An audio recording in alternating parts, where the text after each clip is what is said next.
Buenos días, buenas tardes, buenas noches.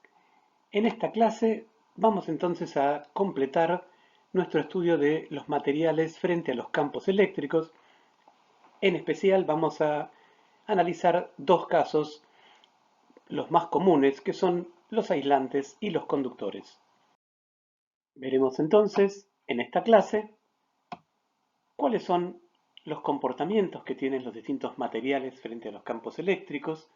Veremos un modelo microscópico y macroscópico para poder caracterizar dieléctricos y conductores, y veremos además la noción de permeabilidad dieléctrica como una medida de qué tan buen dieléctrico es un material.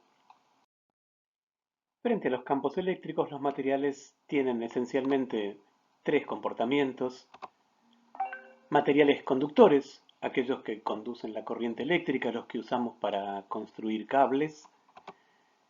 Materiales aislantes, que no son estrictamente aislantes, porque cualquier aislante en algún momento se vuelve conductor, pero digamos que en condiciones normales son los que no dejan circular la corriente eléctrica, y materiales que tecnológicamente son muy interesantes. Desde hace prácticamente unos 60 o 70 años, los semiconductores han transformado la tecnología de la información y las computadoras, pero aunque los conocemos, no vamos a poder dedicarnos a ellos en esta clase. Por supuesto que estos no son los únicos comportamientos de los materiales frente a la electricidad, y por lo menos a título informativo comentamos que existen la piroelectricidad, los materiales ferroelásticos, los piezoeléctricos que seguramente conocen para los encendedores de cocina, en los cuales un efecto mecánico genera un campo eléctrico que después deriva en una chispa, y lo que se conoce como efecto piezoeléctrico inverso, es decir, la aplicación de un campo eléctrico provoca contracciones mecánicas en los materiales. Para poder caracterizar un material necesitamos hacernos un modelo microscópicamente de cómo está constituido. Tenemos que entender que quien resulta conductor o aislante no es el material, sino la red que lo conforma. ¿Qué queremos decir? Que no es el cobre el que es conductor, sino el cobre en estado metálico, es decir, cuando participa de una unión metálica. Entonces, vamos a recurrir a lo que se conoce como modelo de bandas.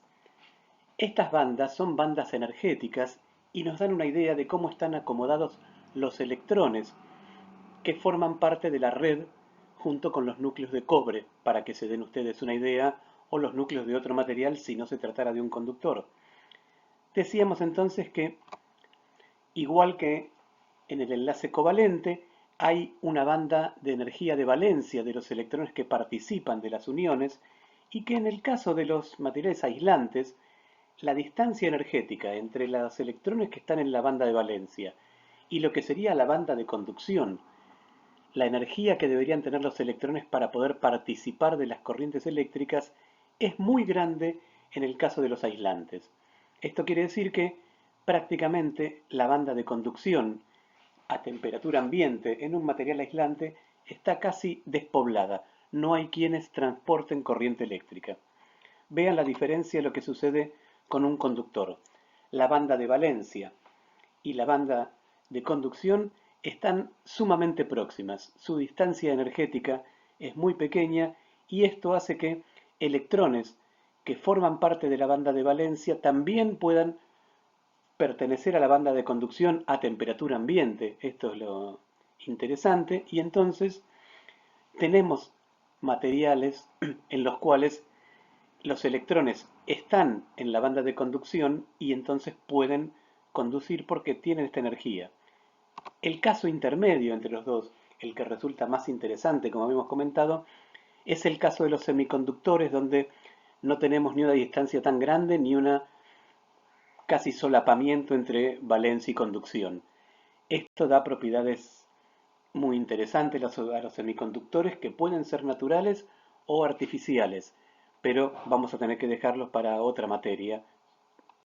Vamos a empezar entonces por analizar los aislantes o dieléctricos también. Son materiales que tienen un comportamiento en el cual se orientan sus moléculas o sus átomos dentro de las redes. Vamos a ver de qué manera.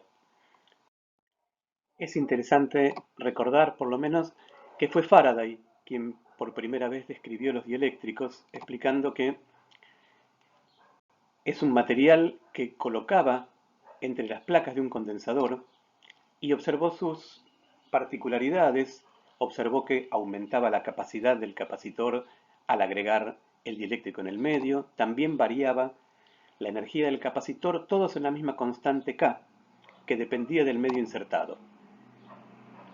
Faraday los describió como materiales en los cuales las cargas no están libres, como en un metal, sino que en general están ligadas a átomos o a moléculas, y explicitó que cuando se aplica un campo eléctrico, la carga negativa se desplaza respecto de la positiva, se forma un dipolo. Estas últimas dos apreciaciones no son estrictamente de Faraday porque cuando formuló, digamos, sus modelos no existía la noción de átomos o moléculas, pero sí por lo menos quedó claro en su punto de vista que en el caso de los conductores había cargas libres y en el caso de los dieléctricos no. ¿Cómo son estos materiales a nivel microscópico? Microscópicamente, los materiales dieléctricos o aislantes tienen esencialmente esta propiedad que habíamos comentado de no tener electrones en condiciones de poder conducir. Esto puede darse porque son materiales muy amorfos, como los plásticos, o bien porque tienen moléculas que o tienen momentos dipolares permanentes, como por ejemplo el agua, o tienen momentos dipolares que se pueden orientar ante la presencia de un campo. Esto hace que, al aplicar un campo eléctrico, las moléculas sufran un momento mecánico, una fuerza, producto vectorial por un brazo de palanca, que hace que estos dipolos se orienten en el campo y una vez que están orientados, su energía sea en este caso la mínima posible, diferente que si estuvieran, por ejemplo, perpendiculares al campo. ¿Cómo se caracteriza y cómo se miden estos dipolos moleculares o atómicos? La unidad que se utiliza para medir la intensidad del momento dipolar es el debye. Vean que la unidad del debye es pequeña, son 10 a la menos 30 coulomb por metro. Imaginen que la carga del electrón es del orden de 10 a la menos 19 coulomb. Pueden hacer combinaciones para imaginarse cargas medias y distancias medias en algunos átomos o moléculas. Otra propiedad que tienen los materiales compuestos por moléculas polares es que además tienen campos internos cuya intensidad depende de la temperatura, aunque es un aspecto que no vamos a tomar en cuenta para este curso. Pero sí por lo menos queríamos que se den una idea de que los momentos dipolares no tienen especial relevancia de manera individual en el campo generado, sino cuando los consideramos en cantidades importantes como el número de Avogadro, digamos, en un material. Por ejemplo, el agua tiene un momento dipolar permanente de 1,83 debye. Esos dipolos tienen esta intensidad y su efecto se hace importante cuando tenemos una cierta cantidad de agua, varios cientos de miles de millones de moléculas en interacción con un campo. Entonces estos materiales, con sus dipolos permanentes o inducidos, están compuestos por las moléculas que dijimos que se orientan en presencia del campo y podemos verlos esquemáticamente de esta manera. Cuando no hay campo eléctrico, por ejemplo, los distintos dipolos apuntan en direcciones aleatorias y no hay una dirección privilegiada, pero cuando colocamos un campo eléctrico, estos dipolos se orientan en la dirección del campo eléctrico. Tengan en cuenta que se orientan en término medio, porque hay una agitación térmica de por medio, pero si el campo eléctrico se vuelve bastante más intenso, entonces la orientación de los dipolos puede reforzarse. De esta manera, entendemos por qué estos dipolos se organizan y se orientan a mayores campos eléctricos. ¿Cómo podemos caracterizar entonces estos materiales?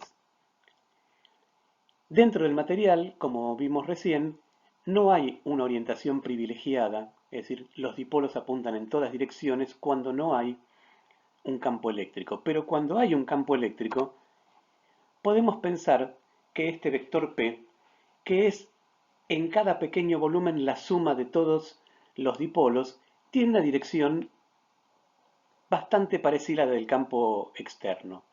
Claro, este vector P, que es la suma en un volumen de todos los dipolos, nos va a dar cero si no hay campo.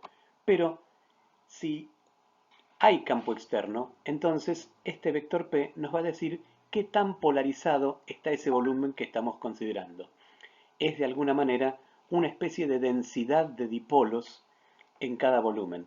No de densidad de dipolos en general, sino de densidad de dipolos orientados, porque la cantidad de dipolos por unidad de volumen es siempre la misma. Pero en ese caso, P daría cero si no hubiera campo externo.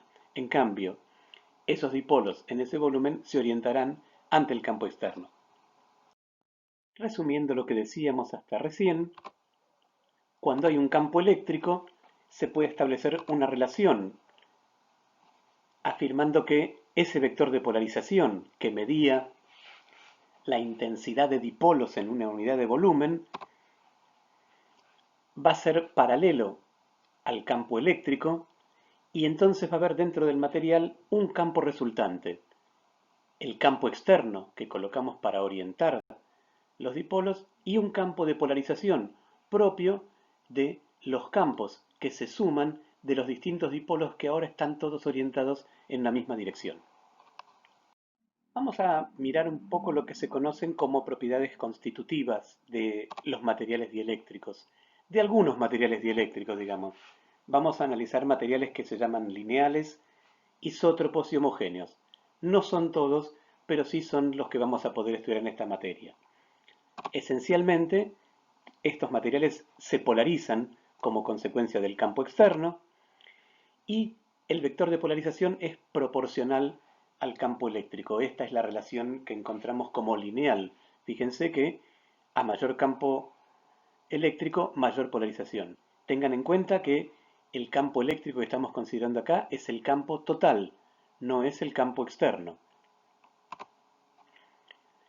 Esta constante de proporcionalidad cuenta con dos constantes, una de las cuales conocemos. Una es la permitividad del vacío y la otra es un parámetro propio de cada material que se conoce como susceptibilidad eléctrica. Entonces, en el vacío esa susceptibilidad es cero, no hay una relación de orientación entre vector de polarización y campo eléctrico. Y como decíamos, E es el campo eléctrico total, no es el campo externo. Esta relación nos dice cómo es la polarización de los dipolos en función del campo eléctrico, o bien, si lo quieren ver de otra manera, cómo queda el campo dentro del material en función de la polarización, que sí es proporcional al campo eléctrico externo. De cualquiera de las dos maneras, la relación lineal establece que entre este campo y el vector de polarización hay una relación de proporcionalidad, es decir que G y epsilon 0 son constantes. Para caracterizar al campo eléctrico y la polarización, analizaremos el vector desplazamiento. Ya sabemos que la polarización es proporcional al campo total dentro del material. Y cuanta más polarización, el campo externo es más apantallado. Esto quiere decir, el campo total es el campo externo más el campo de los dipolos propios o inducidos. Esto hace que, como el campo de los dipolos es contrario al campo externo, entonces el campo neto dentro del material se hace cada vez menor cuanto más apantallado es el campo externo. Esto es lo que permite, por ejemplo, aumentar la capacidad de un capacitor, como decía Faraday, porque al poner el dieléctrico, el campo externo que había en vacío ahora resulta menor, con lo cual se puede seguir aumentando el potencial y para la misma separación entre placas se puede acumular más carga. Para poder describir de manera eficiente esta relación, se define el campo de el vector desplazamiento, que resulta ser igual a por el campo eléctrico más el vector de polarización. No es una definición intuitiva, pero vamos a ver que resulta muy útil si tenemos en cuenta las propiedades constitutivas. Sabíamos que la polarización es epsilon 0 por la susceptibilidad por el campo. Entonces el vector D resulta igual a epsilon 0 por 1 más g por el campo. Este vector D tiene una característica, que es que está generado solo por las cargas libres, es decir que hay una especie de teorema de Gauss, como podemos ver, para el campo D, que hace que este campo no sea influido por el dieléctrico, sino solamente por las cargas libres, por ejemplo, en las placas de un capacitor. Y entonces se da esta relación entre el campo D y el campo eléctrico. Si definimos epsilon como este conjunto, el campo D es proporcional al campo eléctrico y esta constante E nos dice qué tan grande es un campo respecto de epsilon 0. Vamos a ver que podemos introducir una constante kappa que nos va a poder medir esta relación. Hay varios parámetros que hemos introducido, les recomendamos que los vayan anotando porque son muchos y uno después no se acuerda de las relaciones, pero veámoslo de esta manera. Epsilon habíamos dicho que era epsilon 0 más 1 por g, y kappa, que era el cociente entre los dos, es justamente 1 más g por e. Vean ustedes que g siempre es positivo, y entonces esto quiere decir que estos momentos moleculares o atómicos se alinean con el campo eléctrico de manera que P apunta en la dirección del campo total, pero el campo de los dipolos apunta en dirección contraria al campo externo.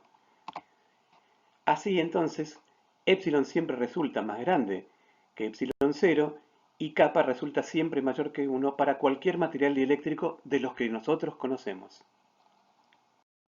Podemos entonces ilustrar todas estas relaciones en una tabla sencilla donde tenemos dónde aparece cada una de las cantidades y cuál es la relación que guarda con las demás. Vean entonces susceptibilidad relacionada a polarización, permitividad relacionada con vector D y E, y constante dieléctrica como el cociente de las dos permitividades. Por último, veamos algunos valores característicos de esta constante kappa. Según el material pueden ver que el aire es prácticamente igual al vacío, es decir que la capacidad de un capacitor en aire o en vacío no cambia sino hasta el cuarto decimal. Y tenemos otros materiales que se pueden usar para colocar dentro de las placas de un capacitor: el papel, el cuarzo y el más grande, que es el titonato de estroncio. El titanato de estroncio no es un dieléctrico de dipolo permanente, sino que los dipolos se generan con una intensidad muy grande, como pueden ver por el valor de kappa, a partir de la presencia del campo eléctrico externo. El agua sí tiene dipolos propios y también tiene una constante dieléctrica muy grande. Con esto terminamos entonces el análisis de los dieléctricos y pasamos a ver los conductores. Vamos a ver un poco de conductores ahora y un poco en la parte que sigue de la clase. ¿Son metales los conductores? Deberíamos decir que para nosotros son lo que llamamos metales. Sin embargo, químicamente los metales son el sodio, el litio, y nosotros no usamos en general estos metales porque no se los puede utilizar para hacer cables. No son trefilables. Para ser conductor es necesario que haya electrones en la banda de conducción. Quienes presentan una mejor forma de transformarse en conductores y poder ser hilados para hacer cables son lo que se conocen como metales de transición. Estos metales de transición, ante la presencia de un campo externo, sufren una especie de efecto dominó en el cual los electrones empiezan a moverse y el campo se va propagando a lo largo del material. Químicamente, como decíamos, pertenecen a los elementos de transición y su estructura es en general Ns2, N-1 por D. ¿Esto qué quiere decir? Vean, por ejemplo, el cobre tiene la estructura del argón más 10 electrones en la capa 3D y un electrón en la capa 4s. Este electrón es el que más posiblemente va a participar de las corrientes eléctricas y por eso encontramos en el cobre un buen conductor. Por último, Recordemos que en situación electrostática estos materiales conductores y sus cargas libres podían moverse rápidamente para hacer que estos fueran equipotenciales. El campo en el interior, en el seno mismo del cobre, del aluminio, es nulo. Si hay campo eléctrico electrostático, entonces resulta ser perpendicular a la superficie y solo lo hay en la superficie. Pero en estas condiciones no hay conducción eléctrica. ¿Qué sucederá si se aplica un campo en situación no estática? Esto es lo que vamos a ver para analizar la conducción de la corriente. Estos medios materiales, de los cuales se pueden hacer cables o hilos, cuando se le coloca una batería de manera permanente, ya pierden su carácter electrostático. Dentro del material se establece una corriente eléctrica que resulta proporcional al campo eléctrico. Estas características las vamos a ver en la parte que sigue de la clase. Terminamos entonces por hoy. Llega hasta aquí la clase. Aquí tenemos un cable aislado con un aislante, como suele suceder. Y entonces nos vemos en la próxima parte de la clase donde vamos a analizar la relación dentro del material del campo eléctrico con la corriente eléctrica.